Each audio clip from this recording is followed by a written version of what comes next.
Well, it's 10 a.m. Good morning, everybody. It's a pleasure to have you with us today. Welcome to the next in our Mind Expansion series that we've been conducting throughout the year. This program today, of course, is called the Realtor Audit. Will you survive today, succeed tomorrow, or retire in comfort? I like that retiring in comfort question. Before we get down to business, a couple of quick items, housekeeping items. Please make sure if you will, please, that your audio and video are muted. The only two people on screen should be the two people we have right now.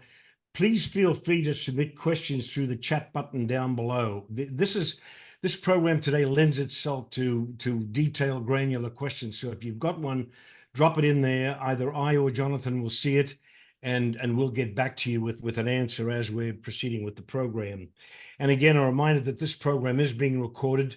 Look this afternoon or tomorrow for a LuxeStream announcement that will come into your in trays or spam boxes, spam folders from Eventbrite, and that will have the recording link if you want to go back and look at the program again. So why today's program? Good question. Realtors are the world's hardest working professionals. We know that, but are they working smart? And are they planning for the day when they can no longer put in that 24/7 commitment? By popular demand, we're presenting today the return of Jonathan Lack, one of the country's leading advisors to the real estate industry. Jonathan is here today to deliver the necessary medicine, including, and this is important, hands-on strategies and planning guidelines that every realtor must embrace in order to succeed in today's demanding marketplace, and set a course. This is the important part two of the program. Set a course for succession and retirement that delivers a return on investment for all those years of backbreaking 7-day-a-week commitment that are now the industry norm for the successful or the active realtor. Now, allow me briefly to reprise Jonathan's credentials, and they are indeed impressive.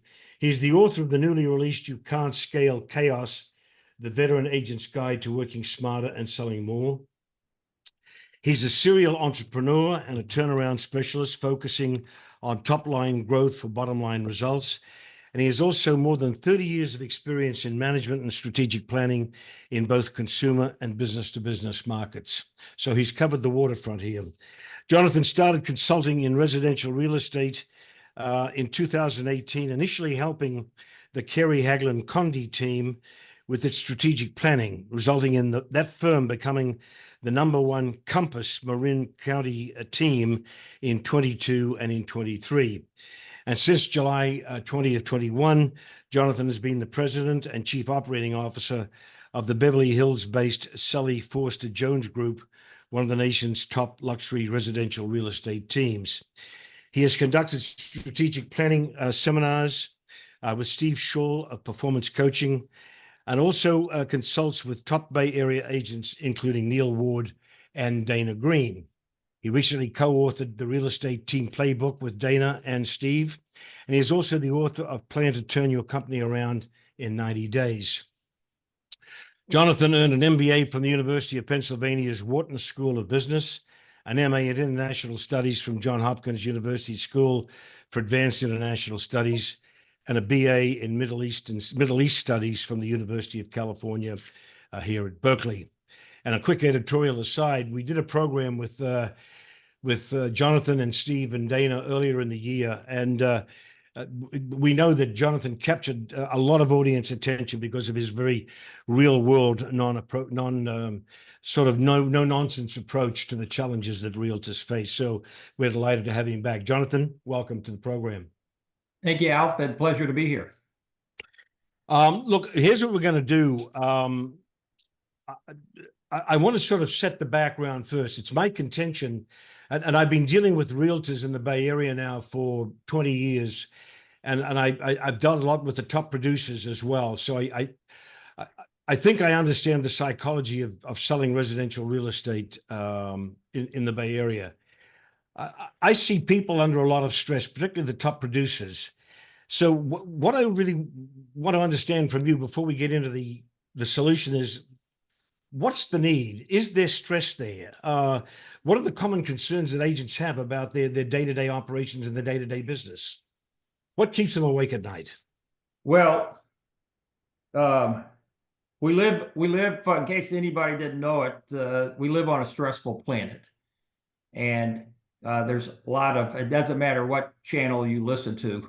Um, uh, these are dynamic times.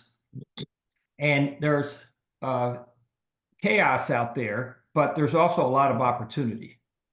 And I think what keeps people up at night, certainly in the short term, is obviously the NAR in the car, the new buyer and seller forms, and how clients are going to deal with that, and the buyer commissions, and what kind of impact that's going to have on your business. And we're not going to talk a lot about that today because your brokerages, I'm sure, are inundated you with webinars and meetings about that.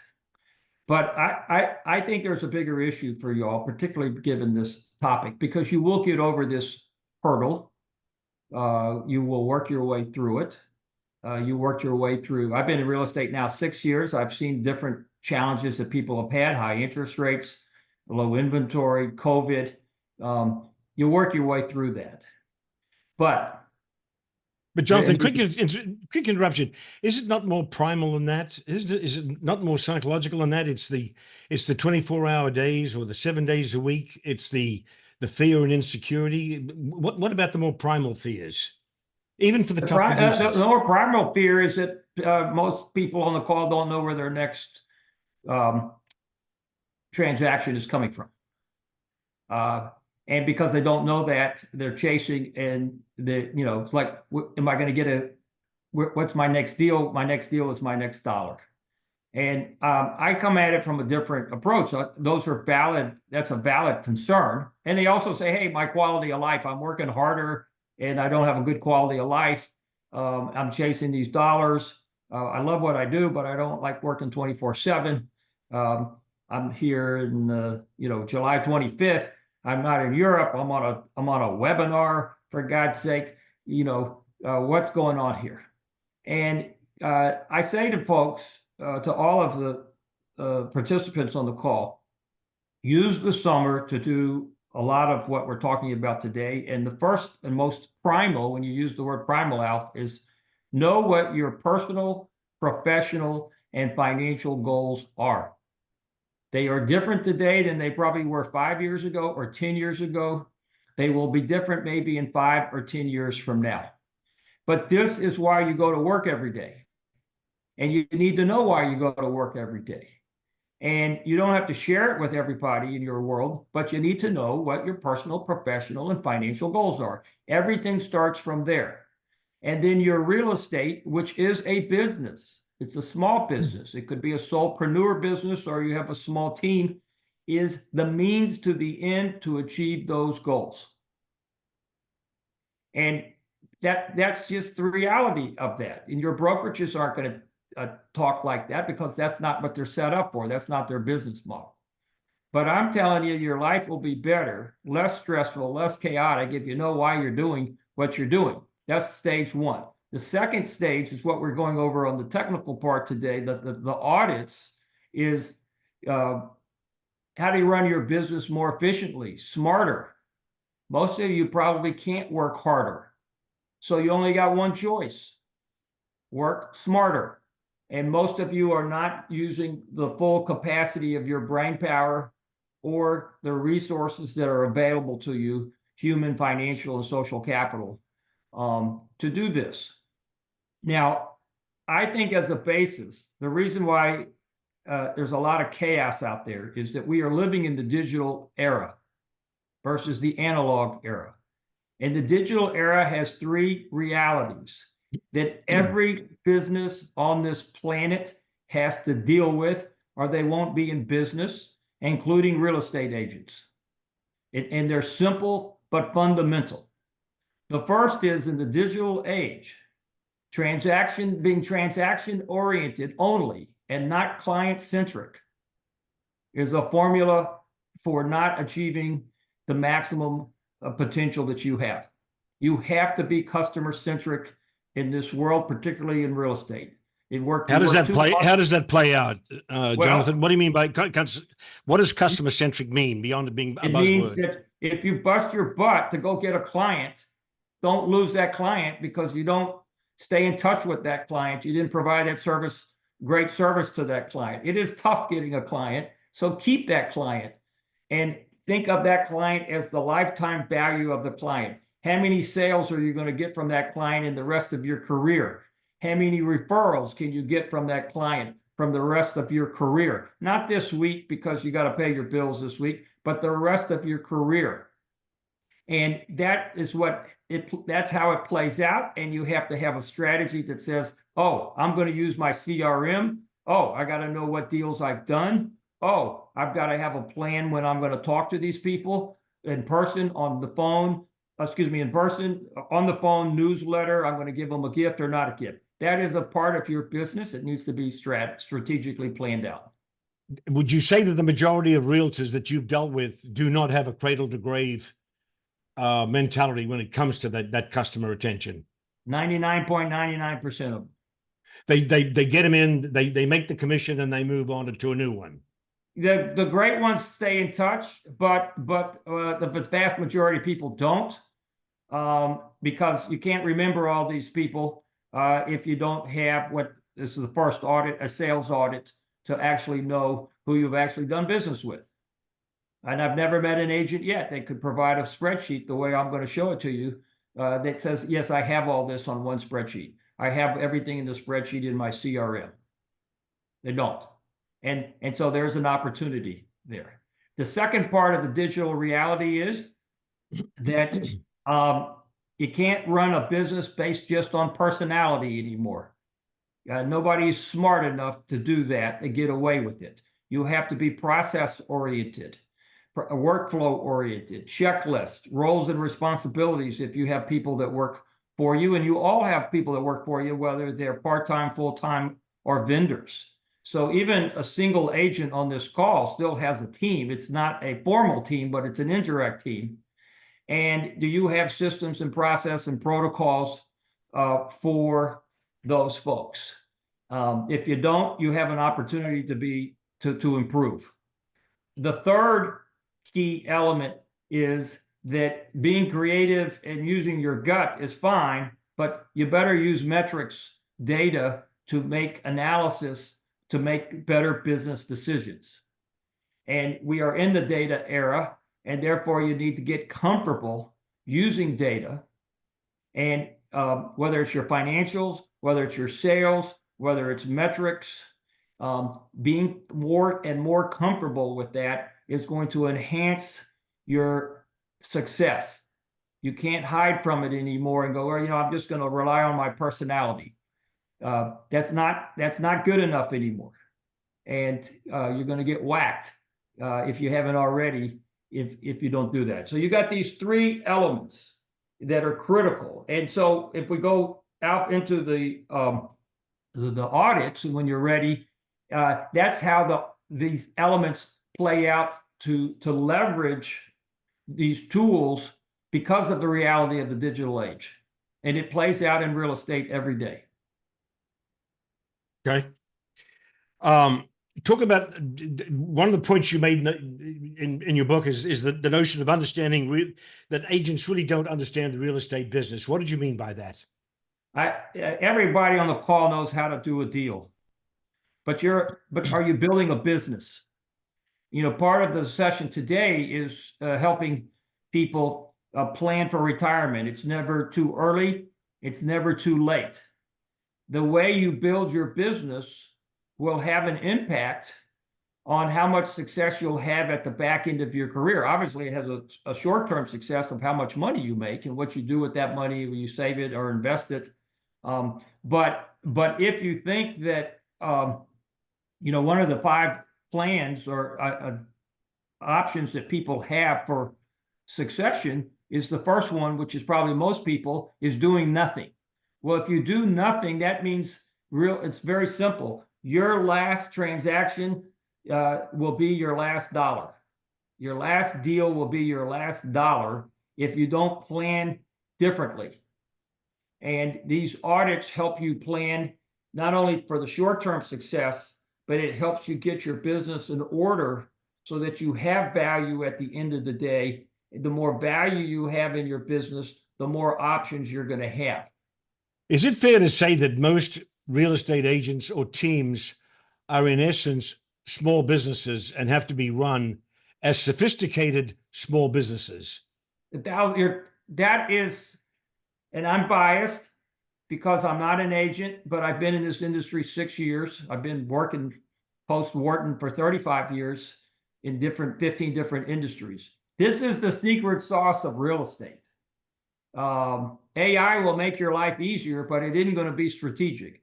Running your business, your real estate practice like a business is the most radical thing in real estate. It's the norm in other sectors, but real estate is 20 years behind the times. And those who will run their practice like a business using best practices will have success. And those who don't are not. It's that simple. To me, running a small business professionally is a business plan, P&L statements, maximizing operations, best practices. It's what successful businesses do, whether you're running a restaurant or whether you're running a larger company. Yes? That's exactly right.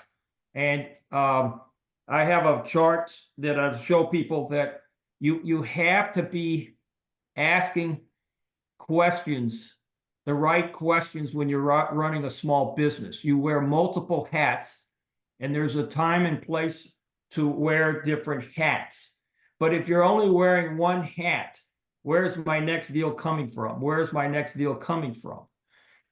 You are limiting your potential because it requires multiple hats or wheels on the bus. If you doing a unicycle and riding a unicycle and trying to build a business, you need more wheels. And so each wheel is a different component of the business that has a critical success factor to improving the output. You can only control the input.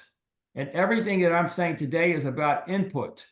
And you're playing the odds of using best practices to put the input into your business for better outcomes. Okay. We're going to get in. You're going to take us through the audit and the process. I got a question already. Can you elaborate? I know you're going to get into the process of planning and auditing and getting more granular. But one other question before you do that. In terms of the top agents, the successful agents today, and more appropriately, the top teams, I'm seeing this great progression now, a migration from individual agent status to team structure. What are you seeing are the common elements of the successful practitioners? Is it because they're moving to a team structure? Is it technology? Are they becoming specialists? What are the key elements that are making them successful outside of running it like a business? Well, most of them are not running it like a business, but the reason they're successful is because they work their asses off 7 days a week, 24 hours a day. But you can't do that forever. You can't do it forever, and that's why they're all retooling and thinking, because they know that they can't. They have a certain joie de vivre. They have high EQ and they're great with clients. And people like them. They're nice people for the most part. There are exceptions in y'all's field, and y'all know who those exceptions are. But 99% of successful agents are wonderful people who really connect with their clients.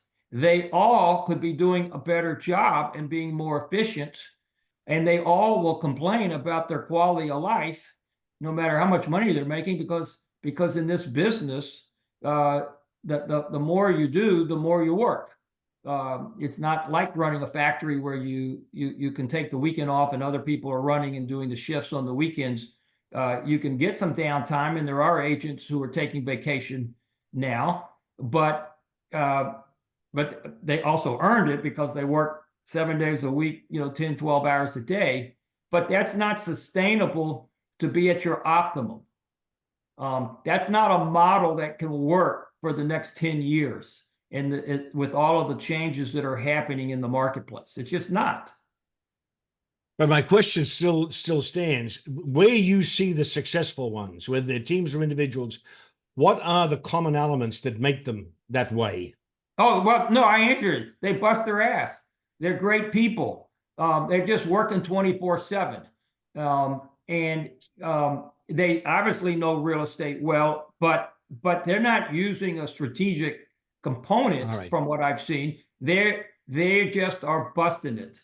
And that extra work that they're doing all the time it really is a differentiator with them. I'm offering people other differentiators that I will got it. allow them to work smarter and not have to work as hard. Or burn out. Or burn out, exactly, or have their staff burn out, because you don't want turnover in this business. It's very expensive to have turnover. You have to retrain people. You lose time, you lose morale. It's not a smart strategy. All right, Jonathan, we're chewing up time here. I want to get into the sort of the auditing process and the critical items very quickly. Last fall, we did the seminar with or the webinar with you and Dana and Steve Shaw, where you published the real estate team playbook. Why did you feel compelled to? I'm giving you a chance to actually push your latest book now. Why did you feel compelled to write this book and head in this direction quickly? Because I think that not everybody is suited for a big team with multiple, with lots of agents. That's what I would call a mini brokerage model. But I think the Rainmaker model, where you have a team leader who is producing the bulk of the business, but is being supported by staff and also buying agents or supporting agents who support that agent, as a more of a common model out there that also needed addressing, so that group, which I think is a larger group of people, could work more efficiently. And I just saw the need for it. Okay. Let's get into the auditing stage. This is where the rubber meets the road. You've got 5 critical audits for strategic planning. Take me through them, or take us through them, please. Sure. And I'm just gonna, it's all right, I'll just share the screen. Yeah, go ahead, please. It's gonna be a little overwhelming for folks but here it is. First, let me put all of this in context. Someone asked, what are the different wheels? These are the different wheels on the left, the key elements of your business: your sales, your competition, your brand, your market trends, the people on your team, your financials, your operations, your business development, your marketing, your metrics. If you think I missed something, you just put it over here in the cluster on the left. Then every one of you have stakeholders. You have team members. You're the team leader. You have current clients. You have past clients. You have prospective clients. You have partners. You have a brokerage. You have vendors. And the goal when you do planning is to align these as synergistically as possible, with the arrow going in both ways. And then you say, well, all interests have to align. And if they don't align, then that person that works for you that doesn't want to work on the weekends, they're on the wrong team.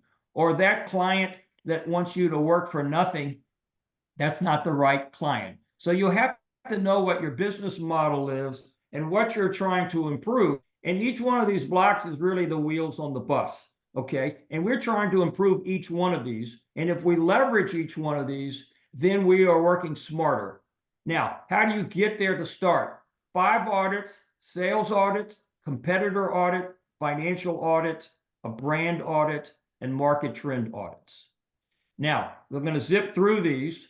You can read them in the book, but here's what a sales audit looks like. It has every single transaction you have ever done in a spreadsheet. And it's sequential, so you're numbering them. You have their first name, last name, whether it was a buy side, list side, the address, the town, the sale price, the date that it was closed, repeat client? What was the source of the client? Was there a referee? Who did you co-list it with or co-buy with? Who was a team agent that worked on it, and their reason for the transaction? You have all these from day one, then you are ahead of the game in the digital age, because now we can analyze this data. And this is your data, your past actions, and sometimes past performance can be predictive of future performance unless your geographic markets have radically changed.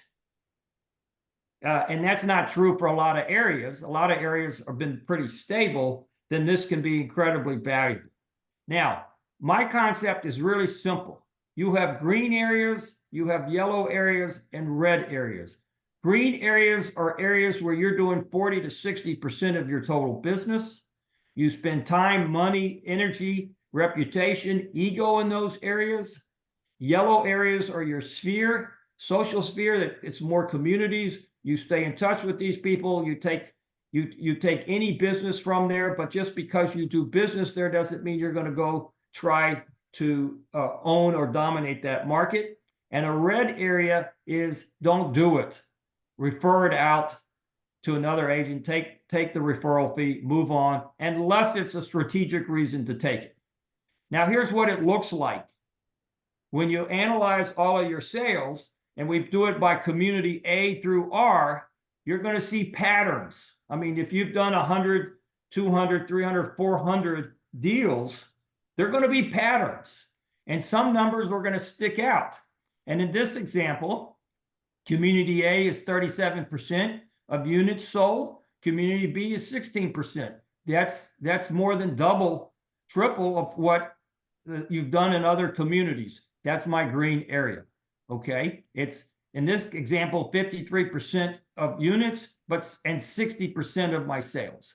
I would do all my business there if I could, but nobody dominates any area. So I still take the business from my other spheres, the people, my friends, my roommates, college roommates, other people in other markets in your area. But guess what? Your yellow sphere, and you'll take it every time, is more communities. So you're not as efficient in those communities as you are in your backyard. And then you look and you go, wow, I'm doing one-off deals here, an hour away, or low price point. Don't do them unless they're strategic.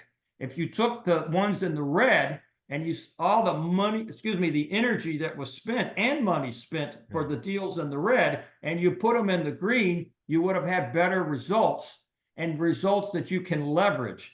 Every deal you do in the green, you get more than $1 from it. You get value add because it helps you market your business to future folks. The ones in the red, you were chasing $1. It's that simple.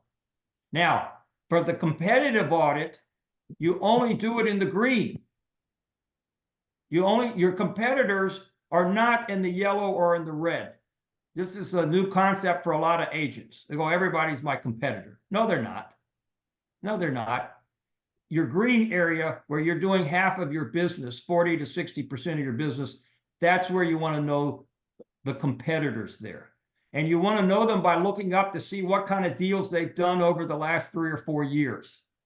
And I will tell you, I've done like 60 plus of this analysis of different areas that nobody dominates. If you've got 10% market share, you're a top tier agent. Fewer agents have more than 10%.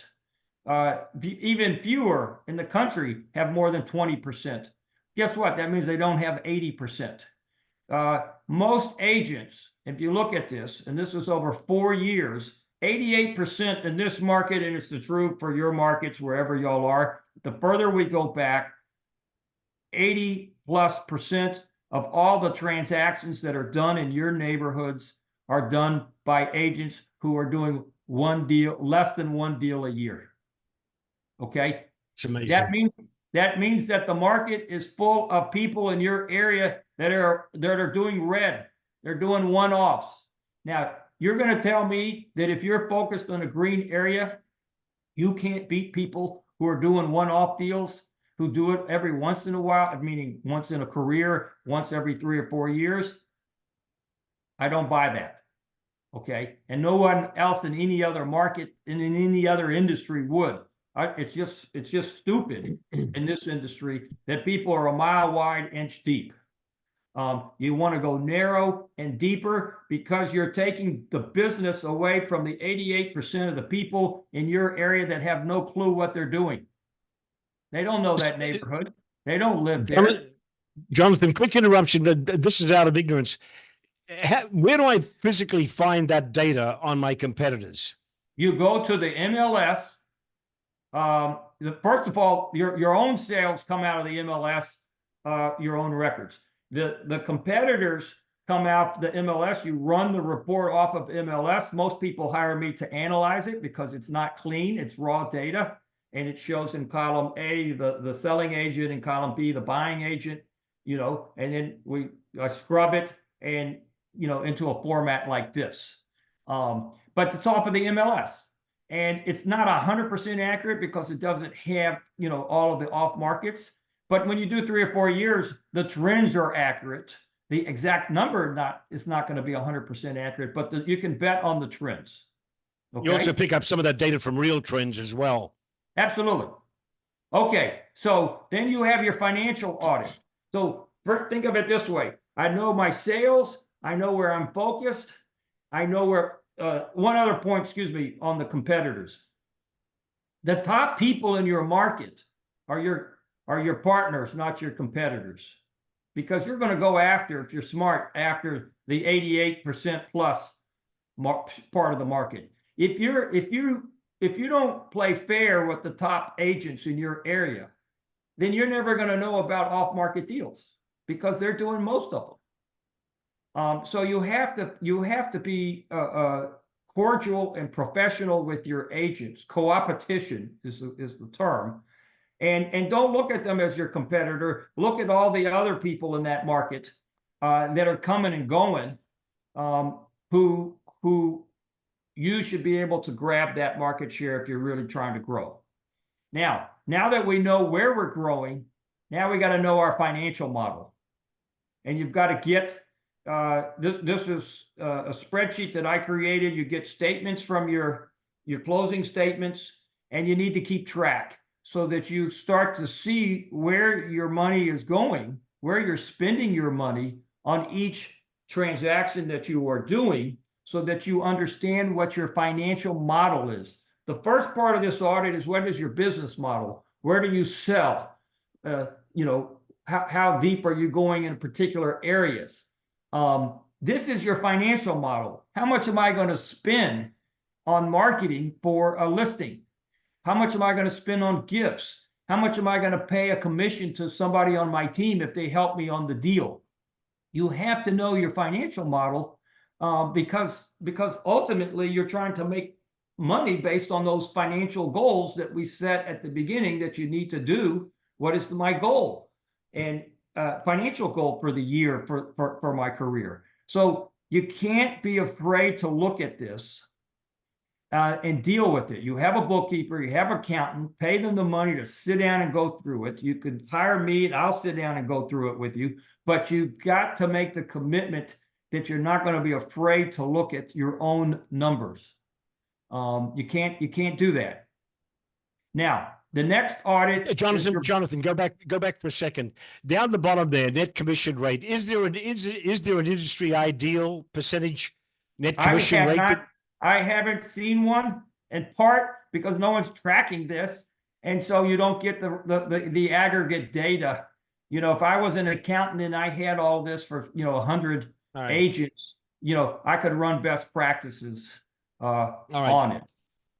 Okay. So now we know our business model, we know our financial model, we know where we're going to go do business, we know where we're not going to go do business. Now I got to make sure I have the right messaging, the right brand. The biggest takeaway from the CAR, the NAR, new forms, the reality of this change in the market is you better know what your value add is to a client, because if you don't have value add to offer a client, they're not going to go with you. There are more agents than homes for sale. So why you and not somebody else? That's your brand. And is your brand stating the message that you want? These are all different types of touch points in your marketing and your branding. Client calls, agent networking, organizational involvement, socializing, webinars, your website, a newsletter, advertising, LinkedIn, SEO, Facebook, website, Instagram, postcards, school fundraisers, print advertising, brochures, the people who are answering your phone, the staff who are talking to people in the marketplace. Lots of places to dilute your brand. I want one message and multiple touch points. I don't want a new message for every touch point. And if you don't have what your brand and your tight message should be, then you have an opportunity to tighten it up. And here's a simple exercise that everyone can do. When you go through all of your sales audits, what you do is take the 10 best clients you've ever worked with. Not the dollar amount, not what they look like. Close your eyes. Who are my 10 best? What was the best deals I've ever worked with? The greatest people. And you literally write down the attributes of those people, the adjectives that describe those 10 best people. Okay? Then start over. Who were the 10 worst clients you had? You'd never do business with these people again. Write that down. How would you describe them? Get as many words as possible. Now, when we have the bait that we want and the bait that we don't want, then we do an audit here and we have a better idea of what our messaging should be. You people complain that, I don't like dealing with sharks. Well, then don't put shark bait out. You want tuna, put tuna bait out. And in business, it's called, what is your messaging? What is your brand? Are you Walmart? Are you Four Seasons? Because if I go into Walmart, I'm expecting a discount. Not very good service, but a discount. And if I go to Four Seasons, I'm expecting A+++ service, but I'm going to pay for it. Where are you? You can't be both. So you have to have consistent messaging based on your strategy. And it's going to be different for every one of you on the call. Because guess what? Walmart makes plenty of money and Four Seasons makes plenty of money. But they can't do both. And neither can you. Okay? And the last audit is critical to understanding the local trends in your area. What is driving your marketplace? Because a lot of the media today is simply just lazy and they're just rehashing other people's stories. You think about it on a practical basis. Because of the internet and social media, you can be anybody and put out data today. And so you've got to understand from your brokerages, your title companies, what are the local trends in your area and are you current on them? And can you speak to them?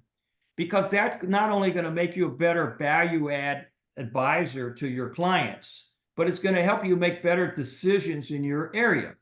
For instance, if you're dealing in high-end luxury and you have cash buyers, the interest rate is less important than how the stock market is doing. Well, that's important. If you're dealing with young people who are dealing with their first homes and who have to get a mortgage, then interest rates are more important than how the stock market is for your community of where you're focused on. And you need to know what that is. And you need to stay current and you need to get your staff, your team to understand it as well, because that's how they're going to be more value add when they're talking and thinking in this context. Now, if you do all this of what I'm suggesting on the planning, then the other three elements of substantial planning for your business or execution is: one, execution; two, leveraging all the tools that you have, and the fourth one, the second L, is leadership. The book really is in 4 sections based on the acronym of SEL, S-E-L. We all want to sell more, but we're going to sell more by working smarter. strategic planning. Those are the 5 audits I just shared with you. Execution, leverage, and leadership. Now, when you do all these things, what you're going to do is not only do better in the current market, but you're planning for the future. Because as I show you this next chart, these audits and everything in this book is going to help you become a better agent and make as much money as possible. But Jonathan, hold it there for a minute. Before we get into succession planning, I just want to ask you a couple of procedural issues. Sure. First of all, on the market audit, it strikes me that all of the major brokerages nowadays have that marketing audit information. I mean, I'm thinking of what Patrick Carlisle does at Compass, for instance. I get the reports. There's nothing about your local market that you can't get out of his documentation. And the same with the major brokerages. So that data is there, yes? It's there. And your CRM is there. And the telephone is there to call your clients. But that doesn't mean people do it. You have to be accountable to yourself to do these things. So let me piggyback on that. Who does the audits? Look, for instance, when you're going through that, I'm thinking to myself, I don't do half this stuff because I can find a million reasons why I don't do it. So my question is, who does them? How long do they take? How frequently should they be updated? And how do you prevent them from just being another black binder that sits on the damn shelf and never gets looked at after the first time it was done? Well, those are great questions. A lot of people just, quite candidly, they hire me to do them for them, except for the sales audit. They have to get the sales. I analyze the data. I show them, we get consensus on the green, yellow, red areas. Then they go run the MLS report in their area for the competitors in their green area. Then I go analyze that for them. I mean, the bottom line is, just like most home buyers and sellers don't have the skill to buy a house by themselves or sell a house by themselves, most of agents don't have the skills to do this. But just because they don't have the skills to do it doesn't mean they shouldn't be doing it. As a business owner, you don't have to do everything yourself. You're not supposed to do everything yourself. You're supposed to say, hey, I need to outsource that. I need to get a lawyer. I need to get an accountant. This says, hey, maybe I need a business consultant that is willing to get in the weeds with my data to do this for me. And so the sales audit is you do it one time, and then every time you do another transactions, you keep it current. Your competitive update it. Yeah, you update it. Your competitive audit, you do at the end of each season, the end of the spring season, end of the year for the fall season, when you're planning for the next seasons. The financial audit should be ongoing with your bookkeeper.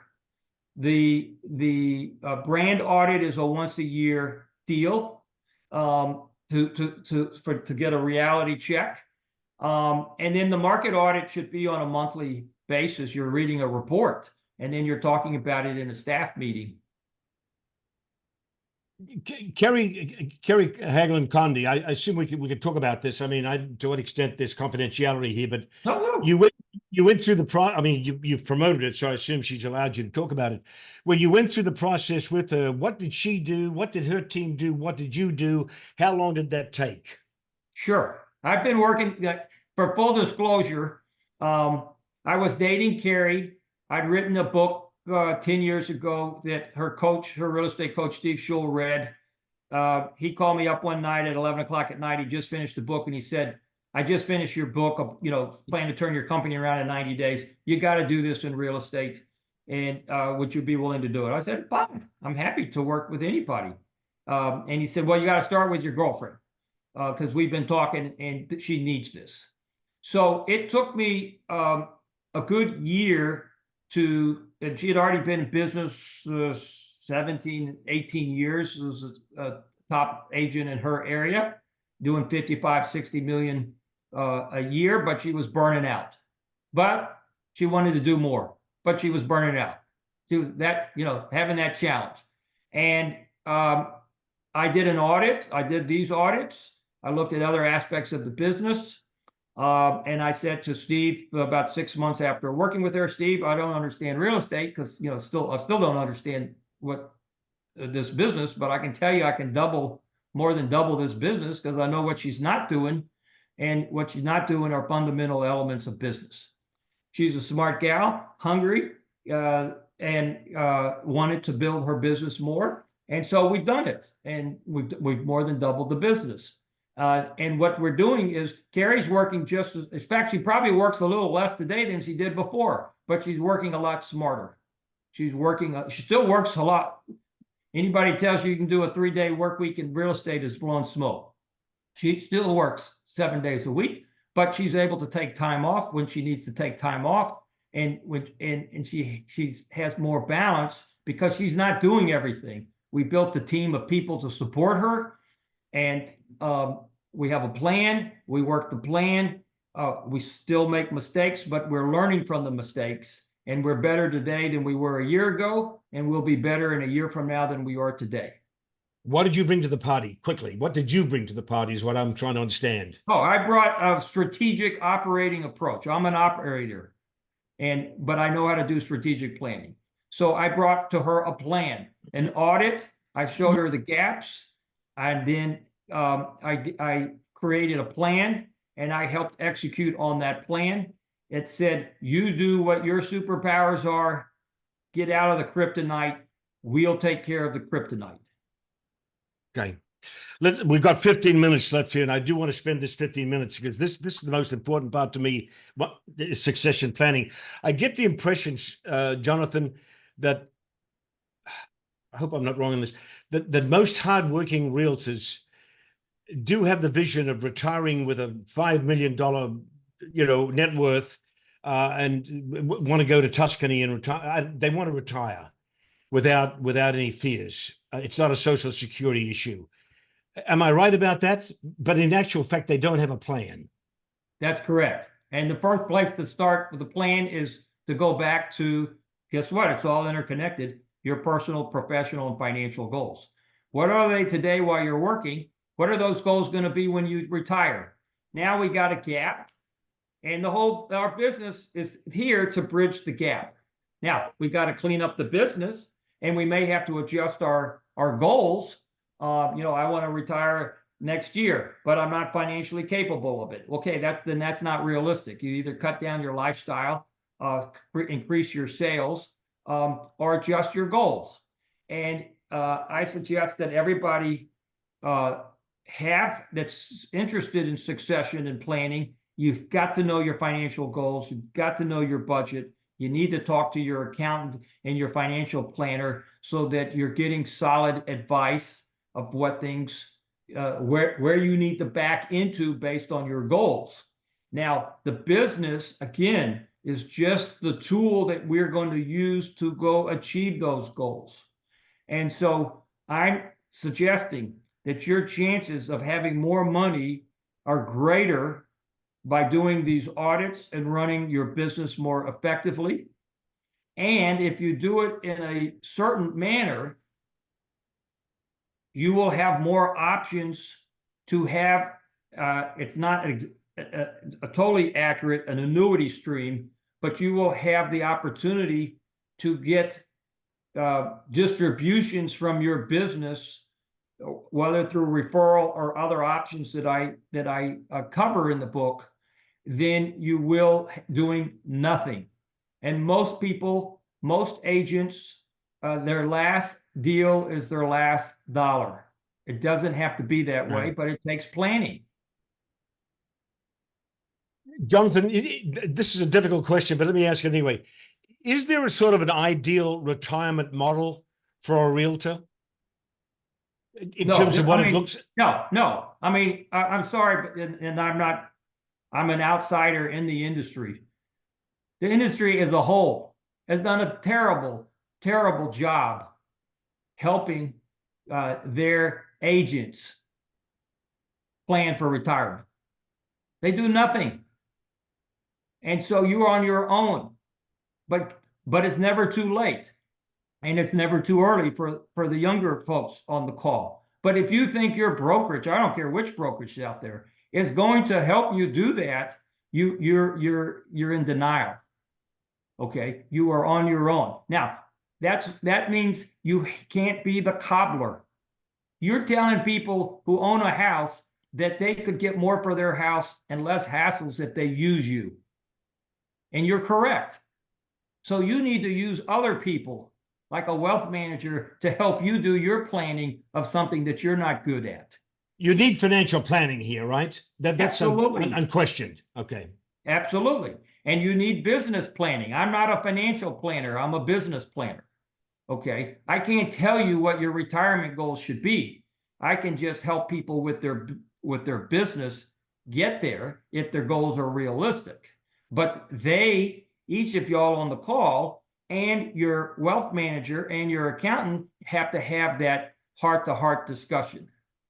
Are there any benchmarks, though? I hate to press this, but are there any benchmarks within the industry on how many years one should be working? What your net worth should be at the end of that career? No. How much cash you should be flowing in retirement? No. It depends on what your lifestyle is. Crazy. What you live in a big house, you're going to have a big nut. You live in a small house, you're going to have a smaller nut. Right. You like to travel, that's going to cost more. You like to go in an RV, that costs less. I mean, those are personal decisions. They're still numeric decisions, but at the end of the day, but those are personal decisions. Now, one thing I would say that's really important in this business that is not like, for instance, we're dealing with agents in the Bay Area. Okay, if you are a techie, the older you get, by statistically speaking, the less valuable you are in the industry. Guess what? That's the opposite. The good news for y'all is that the older you get in real estate, as long as you're still healthy and have the energy, the better you should be. Why? It's real simple. And y'all all know this. The hardest thing in real estate, there's a lot of hard things in real estate, but the number one hardest thing in this business is building relationships, trusted relationships with clients. That takes time. You can't be a young whippersnapper and walk into a room and think everybody's going to want to do business with you. If you're a young whippersnapper programmer, yeah, you'll be a billionaire next week. Okay, doesn't work that way in a service business. It takes time to build trust, and people test you differently. Now, the longer you've been in the business, you know this, and I'm just saying, protect what you work so hard to build. There are super successful agents in their 60s and in their 70s. Okay, they love to work, and they're good at what they do. So you can do that. But if you want to retire when you're 50, you better have saved a lot of money or have a very modest lifestyle. Okay. And that's a discussion you have to have with your wealth planner. You had a note here that there are 5 options for a succession plan. Take us through those 5 quickly. We've got about 5 minutes left here. Sure.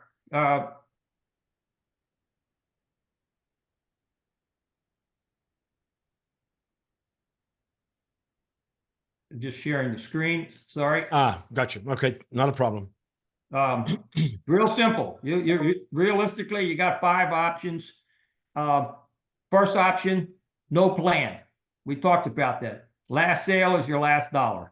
Shame on you. It doesn't have to be that way, but but it will be that way if you don't have a sales audit, because what are you going to refer out? Which is the second one, referral agreements, which is probably the most realistic for most agents. But guess what? If you don't have good ties with those clients and they've never heard from you since the deal that you did with them, your referral means nothing to me as another agent. Why would I pay you 25% for a name? It's like buying leads from Zillow. You have to have relationships with your clients for them to trust you with your recommendation as to which client is going to pick up that business, take care of their transaction when you want to retire. Single successor is, do you have an apprentice? Maybe, a family member or a non-family member, but who is a protege. And so you may have one, you may have, maybe I got 2 or 3 people, maybe one of them. That takes investing in them, mentoring them, grooming them. They all see the top of the iceberg of the business. They don't have a clue what's below the water, what you're doing with your bookkeeper, accountant, or the discussions you have when you're not in the office. So they have to be groomed for succession. A partnership model. Many top agents are not replaceable. But if they have 2 or 3 people who can run the business like they do in accounting firms and law firms and wealth management firms, I believe that's a practical model in real estate. It's not common, but that's because real estate is behind the times, not because it couldn't work. I think it could work. And then the fifth is someone just comes out and buys your business. I don't think in this market, number 5 is a realistic option. You'd have to be a big firm in a market where somebody else wants to be in that market. They're not just buying a revenue stream, they're buying market presence. And that's a very difficult position to be in. So you're really talking number 2, number 3, number 4 as realistic options to strive for. Excuse me, to strive for. Okay. Jonathan, I got a question. I'm a big believer in a sort of a call to action. The words are fine. If I'm a realtor on this webinar today, what's the one thing that I should actually do this afternoon to kick off the process of doing something about succession planning, which I think is what it's all about? What's the one thing? I think that it's the one thing you need is to really know what your goals are so that they're grounded. I mean, pull out a piece of paper and write your personal, professional, and financial goals when you retire. And when do you think you're going to retire? This year, 5 years from now, 10 years from now. Everything we do is to back into that. To back into that. And then you say, well, I'm ready, but my business isn't ready. Well, this book will help you get your business ready, to clean it up, if you will, and to discover or explore the options that are more viable to you. I doubt anyone after this call would say the first option is their ideal option. Nothing. I mean, come on, you just wasted an hour. If there's nothing, you're not going to do anything. You're just going to shut it down. That's unfortunate because you don't have to do that. But the referral model, you've got to have a plan to stay in touch with those clients so that when you call that client or write that letter to the client saying, hey, I'm retiring next year, but John Doe is going to take over, that they trust your word. If Alf calls me up and says to call somebody, they need to talk to you, I'm going to do it because I trust Alf. But if somebody else calls me up out of the blue and says you need to call somebody, why would I call that person? I don't trust the source, the referral source, and I don't think, and we all know what that means. So I don't think that's some rocket science type of advice. Okay, Jonathan, can I get you back on screen? I wanted to see you face to face if I could as we wrap up here. It's funny, the one point that kept coming through in my mind as you were talking, my wife and I have transacted 4 real estate transactions, buy sells, in the last 5 years. Now that's 8 agents that we have touched in that process. 1 representing the seller, us, 1 representing the buyer. Not one of those 8 agents within a period of 12 months after the transaction has ever followed up with us. Not 1 out of 8. That tells me a lot right there about this notion of the need to build relationship. We've had a request for a copy of your PowerPoint. How do we do that? You have it. Okay, I do. So I can just attach it to what we send out, and out it goes. And we're at the top of the excuse me, everything in the PowerPoint is in the book with more detail behind it. So the book's on, I assume, is on Amazon, etc. No, it's not on Amazon. It's on a website. The title of the book is You Can't Scale Chaos. So there's a website called youcan'tscalechaos.com. Okay. Jonathan, thank you. This has been valuable. We couldn't get we didn't touch everything, but we touched the important issues, and that's important for, I think, for our realtors who are on the call. So I thank you for your time. Thank you. I wish you great continued success, and I like the story you're telling. I think it's a story that the industry needs to hear. So hopefully we've done our bit today in spreading the word. I would remind our participants that there will be a Zoom link again. The Zoom link of today's recording will come out either this afternoon or tomorrow. Be on the lookout for it. It'll come as a Lux stream inside your in trays or your spam folders. Be on the lookout for it. And with that, thank you, Jonathan, again. And ladies and gentlemen, we are adjourned for the day. Happy hunting, as they say. Thank you, Alf. Thank you, Jonathan. Bye-bye. Bye.